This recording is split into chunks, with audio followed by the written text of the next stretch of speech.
Entrepreneurs would tinker.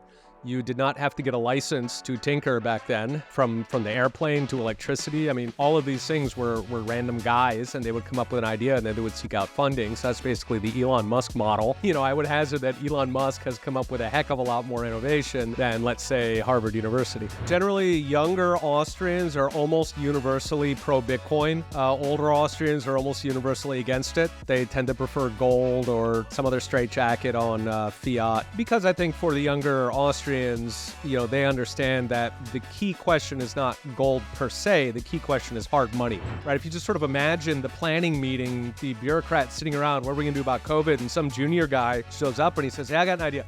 Shut down the entire economy. Tax revenue is going to drop by half. But that's okay because we can just lay off all the government workers. Instead, we have a world where the Fed can finance all this stuff. They can finance the wars, they can finance the crises, real or imagined. I think hard money in the abstract is just astounding for how it could reign in government. It'd be wonderful to get that all at once, but even just if you've got one person by one person checking out of the fiat system, that drains the swamp.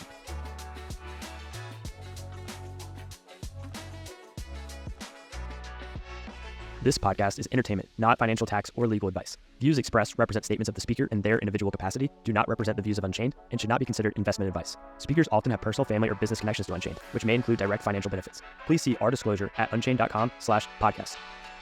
Hey everyone, welcome to the Bitcoin Frontier podcast. This week we have on Peter St Onge. Peter, welcome.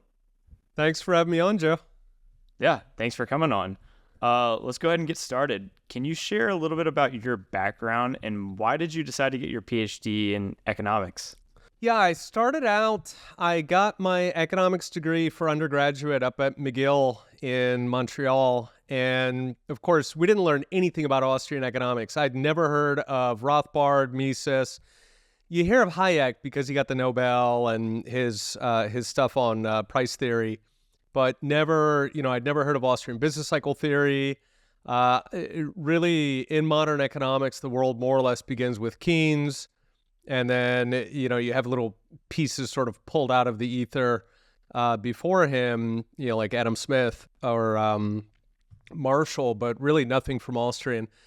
And so after university, Canada was in the middle of a recession. It was a pretty harsh recession. This is like 96. And so I took any job I could find, which was marketing. So my mom was really disappointed, but that was actually a lot of fun. You get to travel all over the world. It's a very creative industry. And for an economist, what was fun for me is that marketing has much more realistic models of human behavior.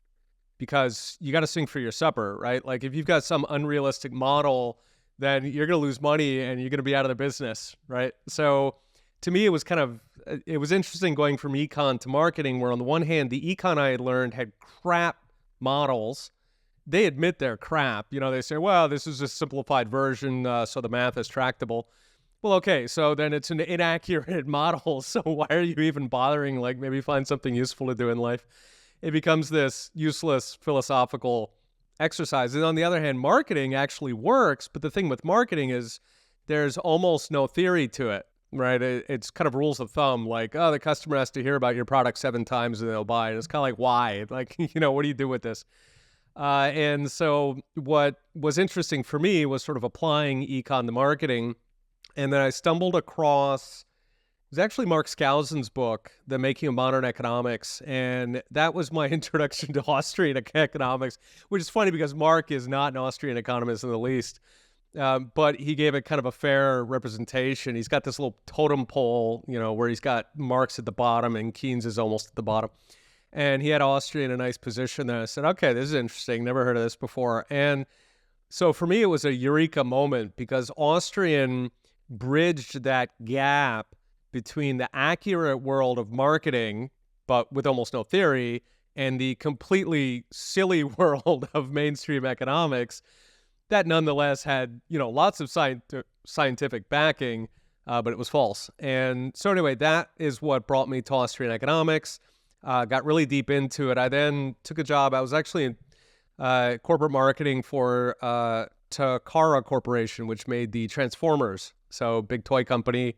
Very, very creative work, but I kind of felt like once you've kind of built models of the customer, you kind of want to go deeper. And, for me, the intellectual challenge really took me back to the PhD.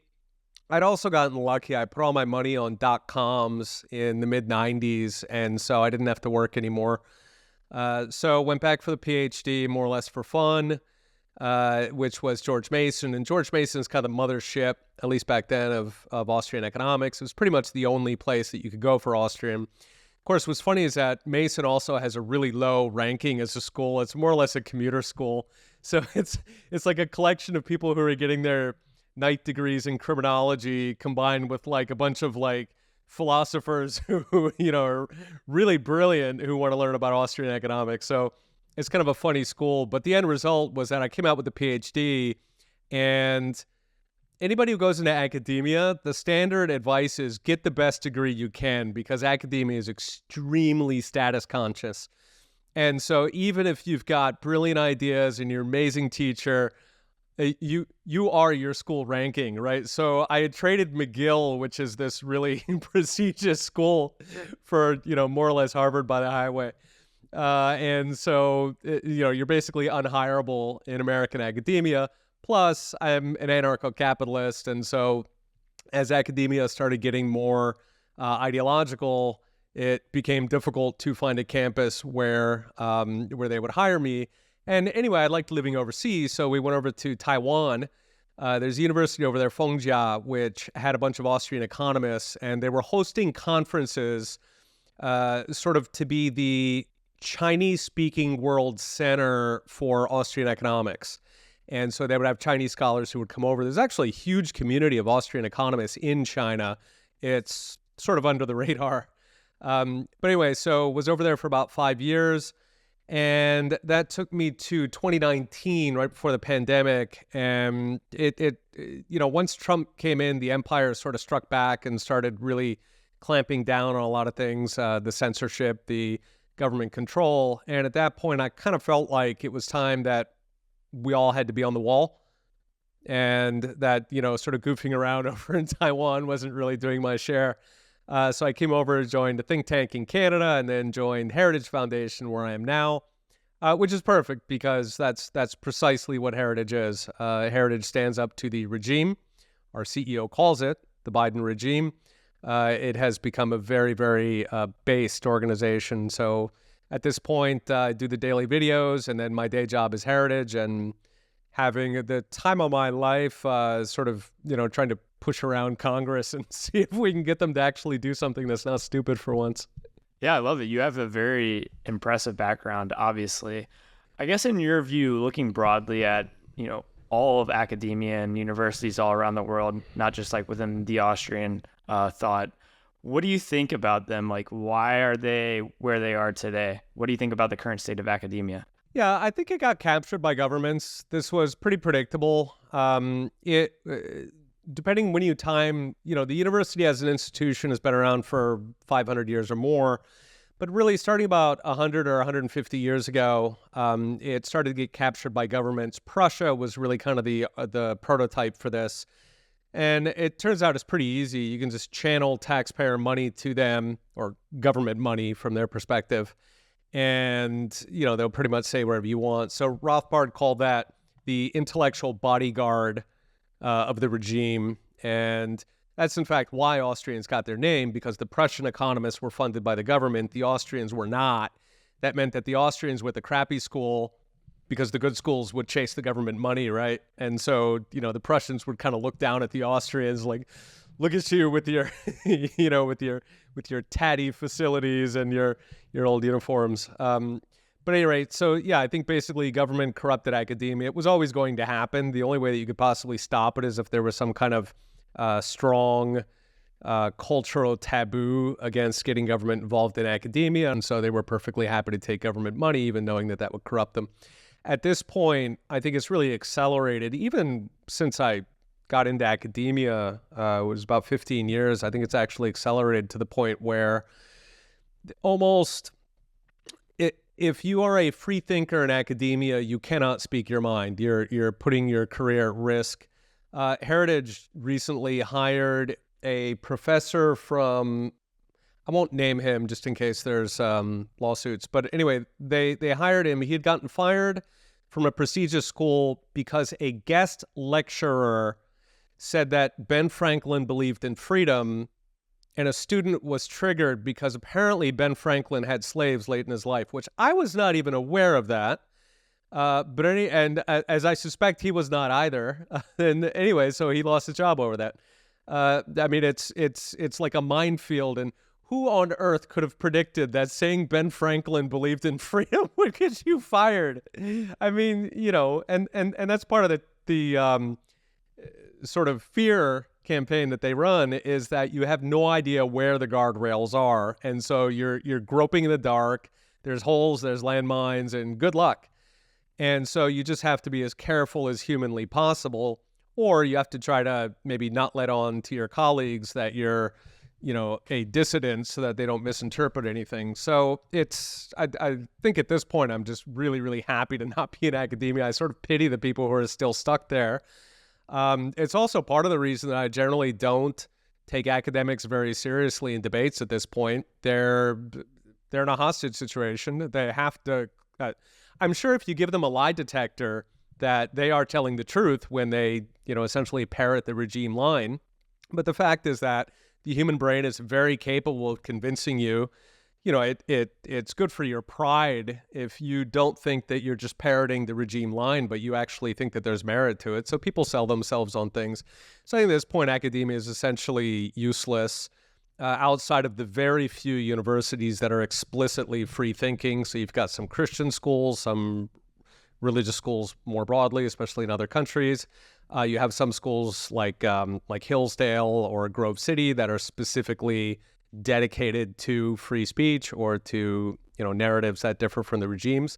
But outside of those almost boutique, I mean, you're talking 5-10% of academia at that point. The rest of it, I think, is just garbage. It serves no social purpose. It should be completely thrown away, and we should start over. I mean, you don't really have to start over. You can just let the market do it. In many ways, the market is replacing the university. We mentioned before the show that the daily videos that I do today, which is what I'm best known for, is I used to do those in my classes. So I was teaching MBA. The students drink a lot. They have hangovers. They don't want to come to 9 a.m. classes. I always got stuck with the 9 a.m. classes because I was the foreigner.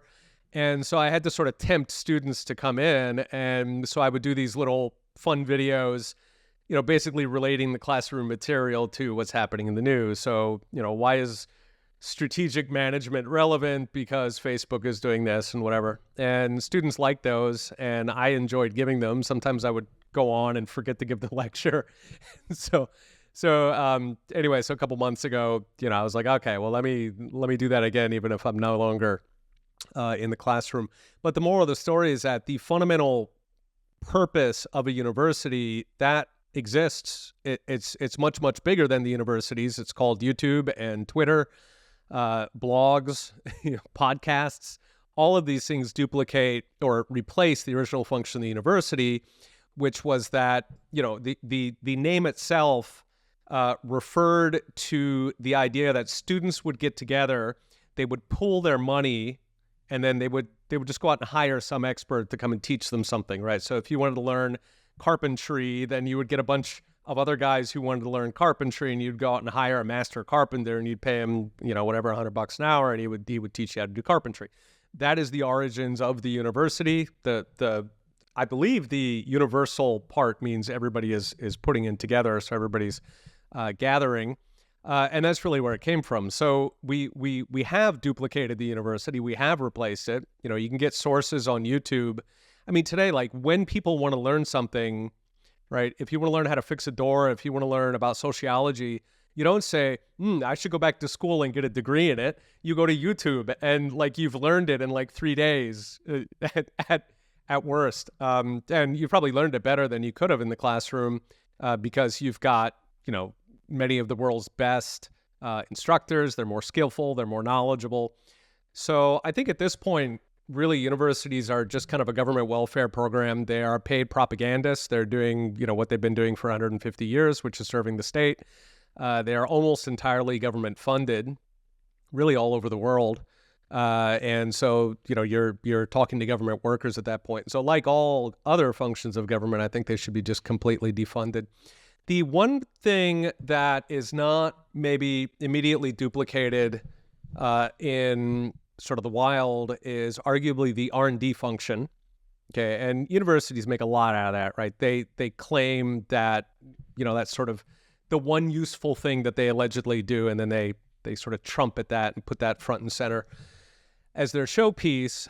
But if we go back to the 19th century, the late 19th century was really the heyday of human ingenuity and innovation. Universities did zero R&D. It was all it was either corporate, so it was in-house. Corporations would come up with new ideas, and I'm sure Unchained puts a lot of resources into product development. That is innovation. It's often much more useful innovation than the garbage that comes out of universities. And then the other way was just entrepreneurs. Entrepreneurs would tinker. You did not have to get a license to tinker back then. And from the airplane to electricity, I mean, all of these things were random guys, and they would come up with an idea, and then they would seek out funding. So that's basically the Elon Musk model. I would hazard that Elon Musk has come up with a heck of a lot more innovation than, let's say, Harvard University. Yeah, definitely fair. For professors at Harvard or any of those top universities, how do you think that they truly think about like the ideas of freedom and Bitcoin? Are they like against it? Are they interested by it, but they just don't talk about it? What do you think like a majority of them truly think? Yeah, I think a lot of it has to do with age. What's funny about the university world is that you do your early work, you get a bunch of citations on it. The citations are sort of your social value. It's like how academics rank each other. So once you've had a long and fruitful career, you're going to have racked up all these publications, all these citations, and you'll be a big swinging fellow on campus. And at that point, you will have said a bunch of things, and you will have, formed these various theories, and now you'll be known for those, and that'll kind of be your thing, and people cite you based on those theories.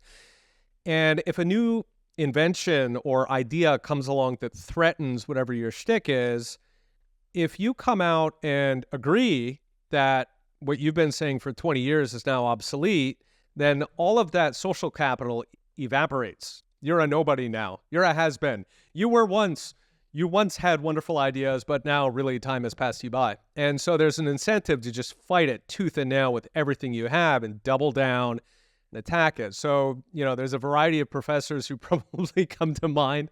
Some of them are at Johns Hopkins, who do this precise thing. And, the end result is that academia almost becomes hermetically sealed by age. Okay, so anybody above a certain age with a given prestige. Now, if you're 60 and you're completely unknown in academia, then yes, you can be open-minded because you have nothing to lose. But it kind of ranks by prestige. So like the higher you go in academia, like the closer you get to Harvard, the more closed-minded they're going to be because they have this sort of stack of treasure in the form of accumulated citations and publications that they don't want to give up. So there is some hope, particularly younger faculty. They tend not to have that sort of path dependence, that stack of treasure. A lot of them have been more open-minded. So there are some junior professors who tend to get into Bitcoin.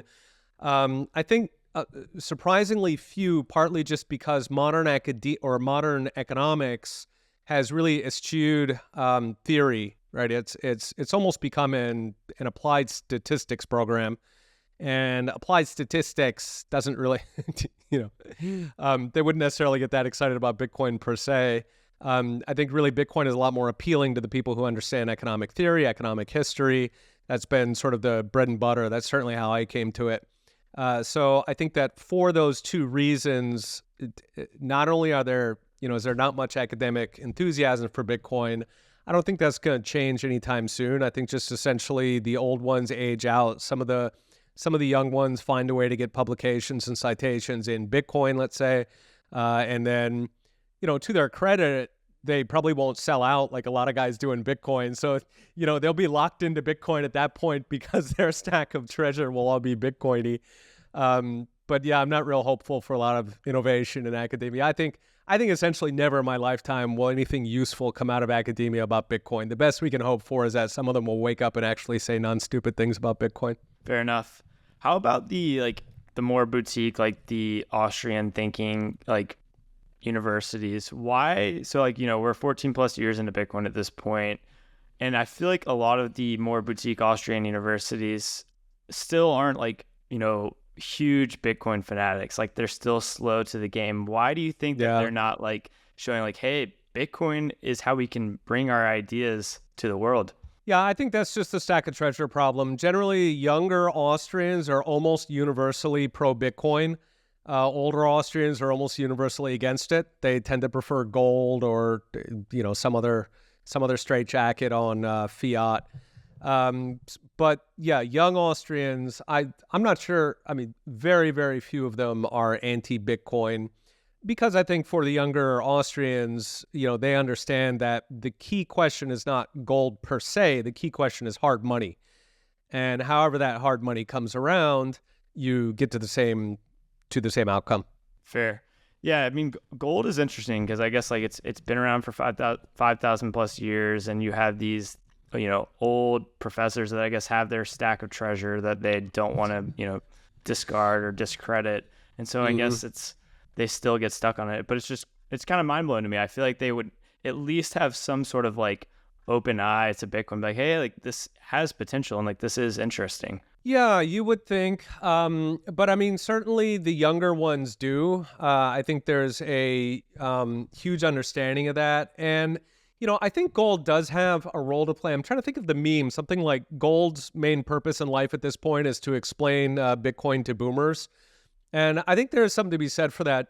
Gold, those 5,000 years of gold prove Bitcoin's case, right? Which is that when fiat screws up, the world doesn't explode and everybody dies. We simply go to something hard. And, at that point, then it becomes a question of are, thumbtacks and toilet paper rolls superior to Bitcoin as a money? And, that's a tractable argument, a tractable debate at that point. So I still appreciate that gold exists, that it shows us that the many thousands of times that fiat has died, we know exactly how it ends every single time. People first go to commodities that they have on hand because they're there. And then they, sort of gradually move over to some kind of a commodity money. Gold has traditionally won that race. And I suspect that at this point, given that there are enough people who understand how to use Bitcoin, that they can teach the rest, I think that Bitcoin stands a very good chance next time around. I definitely agree there. Yeah, you mentioned earlier that your videos on Twitter or X.com now and YouTube have really lifted off recently. What chord do you think you've struck with many people? I think plain speaking, not hiding stuff in jargon, partly because I'm often very dumb and I forget what things are called. And so that's actually not a joke. I'll forget some theory, and so I'll just describe it in words. But yeah, I think that, sort of the no BS approach, I don't try to look smart. I really don't care if people think that I'm smart. I want things to be really simple and really easy for people to understand and hopefully kind of fun to listen to. And this all kind of grew out, I think, from what I was doing while teaching, which, I guess basically I treat the audience on X as if they're hungover grad students where, I've got to make it worth their while. They're not actually compelled to be there. They're not compelled to learn about these things. And so I kind of have to lure them in and, make it painless and relatively easy. Yeah, fair. I feel like everyone is just whether it's Twitter, TikTok, everyone's attention spans is just so low that you got to make content engaging and entertaining, even if they're required to go see your content. Yeah, but I think at the same time, sort of the good news is that people are really, really hungering, I think, for to understand how things are working, what's actually happening under the surface. And I think that they're starved of that in mainstream media, right? Mainstream media almost goes out of their way to hide why it's happening. They just kind of put this surface stuff, and they'll actually lie about the surface stuff. They'll sort of do the Indiana Jones switcheroo there. No, this is why it's really happening. And I think people are sick of that. And so a lot of people are looking for something that explains deeper. And, that was kind of a decision early on. We were talking about how long to make the videos, and partly we made them so short specifically because then I could go deep on it. So like one of the biggest videos early on was how people were draining money out of banks in favor of money market funds, and money market funds cannot be fractional reserved. And so that was then deflationary for the banks. All right. That was like a huge success with regular people who like drive trucks. Okay. If you had a marketing consultant come in and you say, okay, I got an idea for a video. I'm really going to aim it at truck drivers, and here's what it's on. And they'd be like, you are absolutely crazy. Okay, so I think part of me kind of resists the notion that everybody's, TikTok generation and no attention. I think on the contrary, people are hungering for, meat in their diet, for like something that actually has substance. And I think what's exciting is that people who drive trucks, like completely normal people, my granddad drove a truck, for the record. I'm not talking down there. But people who drive trucks want to understand, like, how does the Fed work? How does commodity money work? How does Bitcoin work? I think it's absolutely glorious that we even live in this age. I grew up in the 1970s, and I don't think many people were curious, about how I did. We had precursors to Bitcoin, maybe not in the 70s, but I don't think many people were very interested in that, and certainly not many truck drivers back then. So I think we've actually got kind of a renaissance, like an explosion in individual curiosity. And I think that's because of the distributed universities we were talking about earlier, right? People log into Kings and Generals or practical engineering.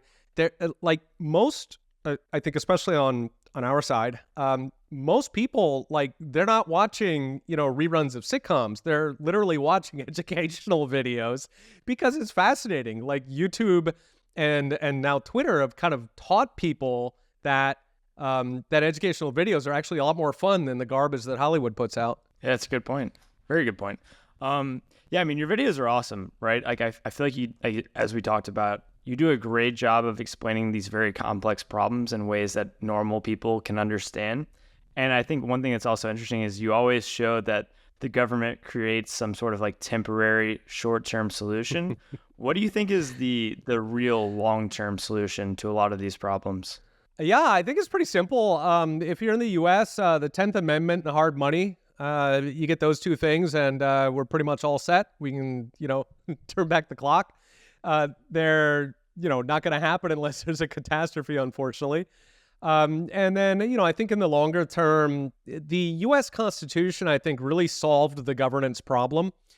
It was not airtight, unfortunately. There were a couple of flaws in there that they drove a truck through, things like the general welfare clause, just little things that could have been worded a little bit differently. They were aware of that, by the way, during the Constitutional Convention. So they had, very excited debates about the general welfare, those two words specifically. But at any rate, it was not watertight. It got taken apart.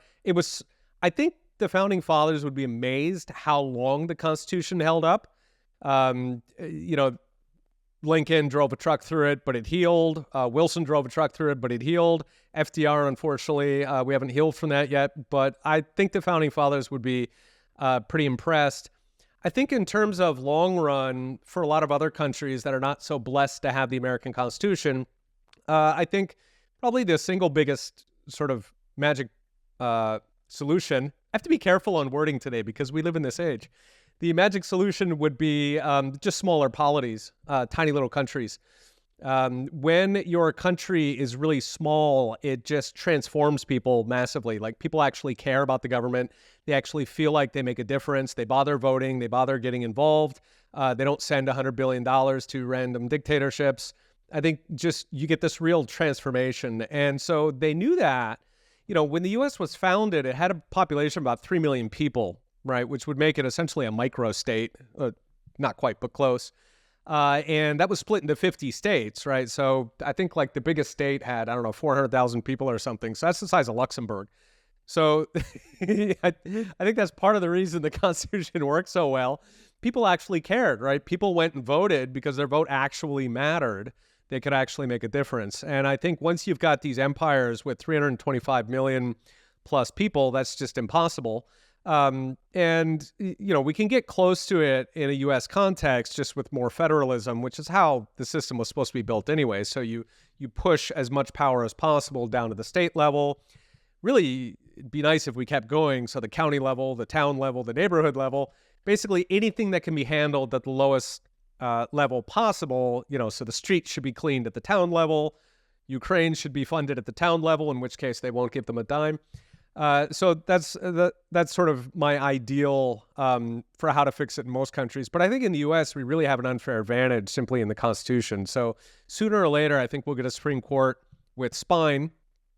They've done some pretty good things the past couple of years. And I keep holding out for that 10th Amendment, which says that essentially everything the federal government does is illegal. So if they, and it says it very plainly, so when the Supreme Court stumbles across that, then I'm looking forward to some good times. Yeah, that's fair. Do you think it's possible that like Bitcoin or Bitcoin adoption grows enough to where, and to some extent, it starts to like defund or take power away from the government, like being like maybe for sure they can't issue as much debt and fund themselves? Yeah, I think absolutely does. In your previous question, right? So I said 10th Amendment and hard money are the two big. And I mean, hard money is just massive for how it reins in the government. A lot of what government does is because it can grow like a cancer, because it can take unlimited amount of money from the people, right? I mean, literally, like the Federal Reserve can print as much money as it wants.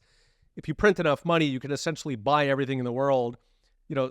Central banks are this machine for literally seizing everything. And governments all over the world have used central banks to do that, to get much, much bigger. And the way out of that, of course, is hard money. Now, if we look back to the hard money era, the government take in general was something like 1/10 of what it is now. Okay, if we go back to the era immediately before the Federal Reserve. So you could have you have 10 times less economic burden, so we'd be much richer. You have 10 times less regulation. There, in a hard money world, you would never, ever be able to do something like the COVID lockdowns, right? If you just sort of imagine the planning meeting, the bureaucrats sitting around, what are we going to do about COVID? And some junior guy shows up and he says, hey, I got an idea. Shut down the entire economy. Tax revenue is going to drop by half, but that's okay because we can just lay off all the government workers, right? So he's out of here, right? He's out of a job. He doesn't get to come to the next planning meeting. Instead, we have a world where the Fed can finance all this stuff. They can finance the wars. They can finance the crises, real or imagined. Right, I think hard money in the abstract is just astounding for how it could rein in government. It could, I think it could shrink it by 9 times, going by history. And, of course, it'd be wonderful to get that all at once, but even just if you've got one person by one person checking out of the fiat system and getting into hard assets, whether it's Bitcoin or gold, that drains the swamp, right? It takes out more of that base that the government can use to inflate on, right? So if you've got 325 million people using fiat, then the government can pump out all this money and kind of spread it over everybody and nobody really notices. On the other hand, if you got half the population that's checked out and they're holding hard assets instead of US dollars, then it's that much harder for them to print money. Right now, they can't spread it out over everybody. They just got to spread it out over the victims. And then you get this beautiful feedback process where the remaining half of the population is now hit with more inflation, and so they have all the more incentive to start learning about Bitcoin and start checking out of the system. So I am excited for it. I think in the short run, Bitcoin is more of a lifeboat, but every person who gets in that lifeboat takes assets away from the central bank. It takes assets away from the government. Is there anything that you think that the Bitcoin community or Bitcoin companies can do to accelerate this? I agree. It seems like right now Bitcoin is a very niche topic and a niche asset for a very small group of people that use it as a lifeboat. But is there anything that we can do to accelerate the time horizon of more and more people adopting Bitcoin? Yeah, I think definitely. Putting out content that educates people, both on what's the game plan here, certainly explaining how Bitcoin works, who the people are behind it. I think that a lot of people who don't understand Bitcoin, they imagine that it's all shadowy supercoders. Elizabeth Warren's trademark gang. And, I just think it's really important to humanize, to make people actually understand who are the people who are running Bitcoin companies, who are the people who are running Bitcoin, which inevitably is how they're going to see it, So I think that sort of humanizing aspect is a really big deal. And then probably the second is just tools, making it easier for people to use. That's a big reason why I was very happy to partner with Unchained. I think that's really a missing link in a lot of the Bitcoin community, is that the 20-something engineering students can, they have the confidence to come over. The 70-year-old grandmas, they've never heard of this weird thing. It can be pretty challenging to come over, and yet they're often the people who need it the most. They are the people who most at risk in a fiat system. And, it's popular in the Bitcoin community to say that it's difficult to teach because of the sort of Baroque structure of Bitcoin itself. And I actually disagree. Like, if you try to, ask your grandmother how a credit card works, right? Or ask her how a fiat bank works. Like, where does the money come from, right? Like, is it in the vault? Because it's not. So where does it come from? There was a professor out of Switzerland. He was a professor of finance, and he went on it was just a couple of years ago. I think his name was Werner.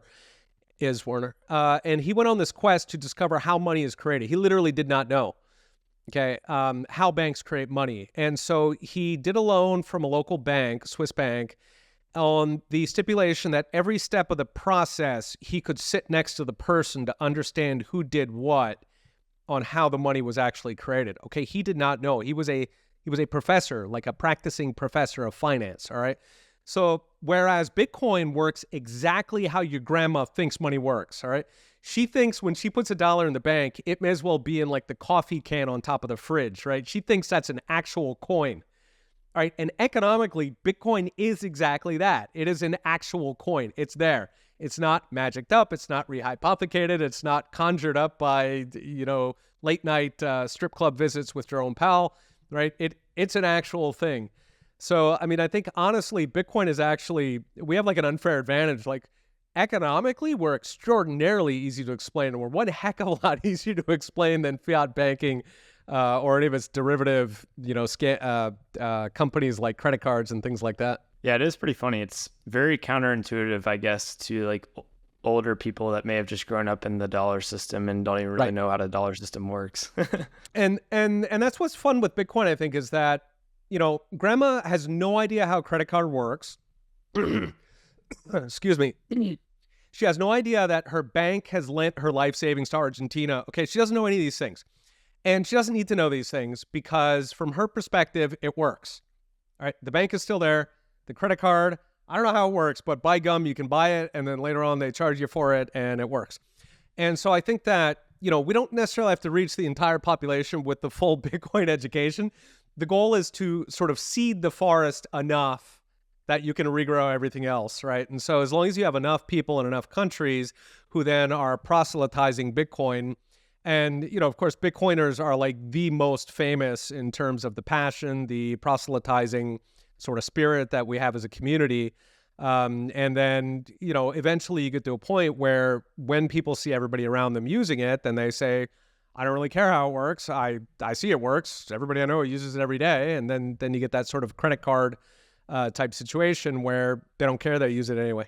Yeah, I think like Pierre Richard, who's at Riot, he's termed Bitcoin number go up technology. It's just long-term savings technology. You don't necessarily have to know how it works, but you just save it and, wait 5 years. Yeah, exactly.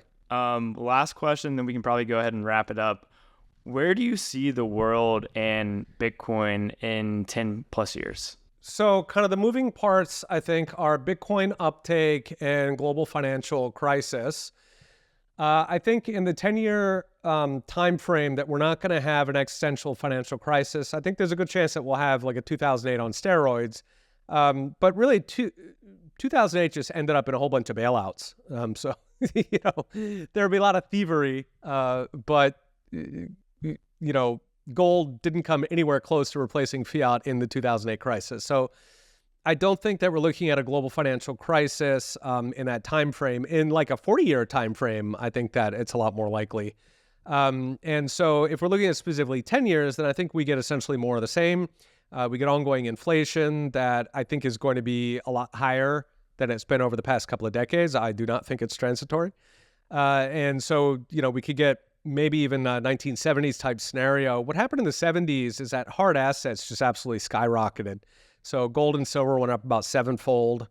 I think that we could expect, or I would not be surprised if we saw those kind of movements in Bitcoin, or actually quite a bit higher. And now then, right. But other than that, I think that the world probably more or less looks the same that it is today. So just the scams are bigger. The fiat siphoning of the people's wealth is bigger. More people who understand Bitcoin, who use Bitcoin as their main savings vehicle. Now, if we telescope out to something like 40 years, then I think that becomes quite interesting. That, we could get into a sort of fiat collapse. If some country or some group of countries like BRICS rolls out some kind of hard money rail, which would probably be gold just for historical reasons, that could then launch some sort of fiat crisis. At that point, I think it's an interesting question, essentially, what's the mind share? Like, what's the ratio of mind share between gold and Bitcoin, right? So if fiat collapses today, then almost certainly we go to gold first, because there's actually, gold was money, 50 years ago? There's actually bankers with living memory of when gold was money. Okay, so it's got relatively high amount of mind share, and I think most likely we would go to gold if fiat collapsed tomorrow. And then at that point, Bitcoin would essentially keep doing what it's doing now, probably on an accelerating schedule. It would keep sort of winning converts from the gold bugs, more accelerating because government would not be trying to get in the way as much. But on the other hand, if the collapse is coming in something like 40 years, then I think by then you will have had an entire generation who will know Bitcoin. Pretty much anybody under age 80 will have grown up with Bitcoin. They will know people who've used it. And so I think at that point we skip the gold stage and we repeat history, but now we do it with this brand new innovation, Bitcoin. Very interesting. In both of those scenarios, would you view gold as kind of like an intermediary step before transitioning to a full Bitcoin standard? Okay, interesting. Yeah, exactly. It's more calming for people. It's more familiar. The whole 5,000 year thing comes in. It's sort of like having a solid reputation. Gold has a good reputation, and so for a lot of the market, for a lot of people who would be holding currency, that's calming for them. But I don't think in the long run that gold can actually hold on, because Bitcoin is a superior money, right? You can transmit it over distance at far lower cost than gold. France famously, I think it was the late 1960s, they wanted to take some of their gold home out of the New York Fed. So they sent an aircraft carrier to carry the gold. So, gold is fantastically expensive to move. Even fiat, like if you're moving $1 billion, it will cost you tens of thousands of dollars to move that. It could take potentially tens or hundreds of man hours to move $1 billion. So, compared to either of these things, Bitcoin, yes, at least on the base layer, it's not great for buying a coffee, but, for the applications that soak up the vast majority of fiat and of gold, I think Bitcoin is just so far superior that if we do go for a gold system, then I think demand shifts off to Bitcoin very quickly. And so, people end up sort of functionally going to Bitcoin within a decade or two. Fair enough. I definitely agree with that. Peter, thanks so much for coming on. Really enjoyed this conversation. Yeah, of course. No, it's an honor. And those were really fun questions. So thank you for that, Joe. Of course. Thank you. Is there anywhere that you want to send the audience after this? Yeah, watch the daily videos on Twitter. Everybody's on Twitter now. You got to be on Twitter too if you're not. I'm at Prof St Onge. And then what else do I do? Oh, I also do articles and podcasts and things like that. I love it. Yeah, everyone definitely go check out Peter's videos there. Fantastic. Awesome.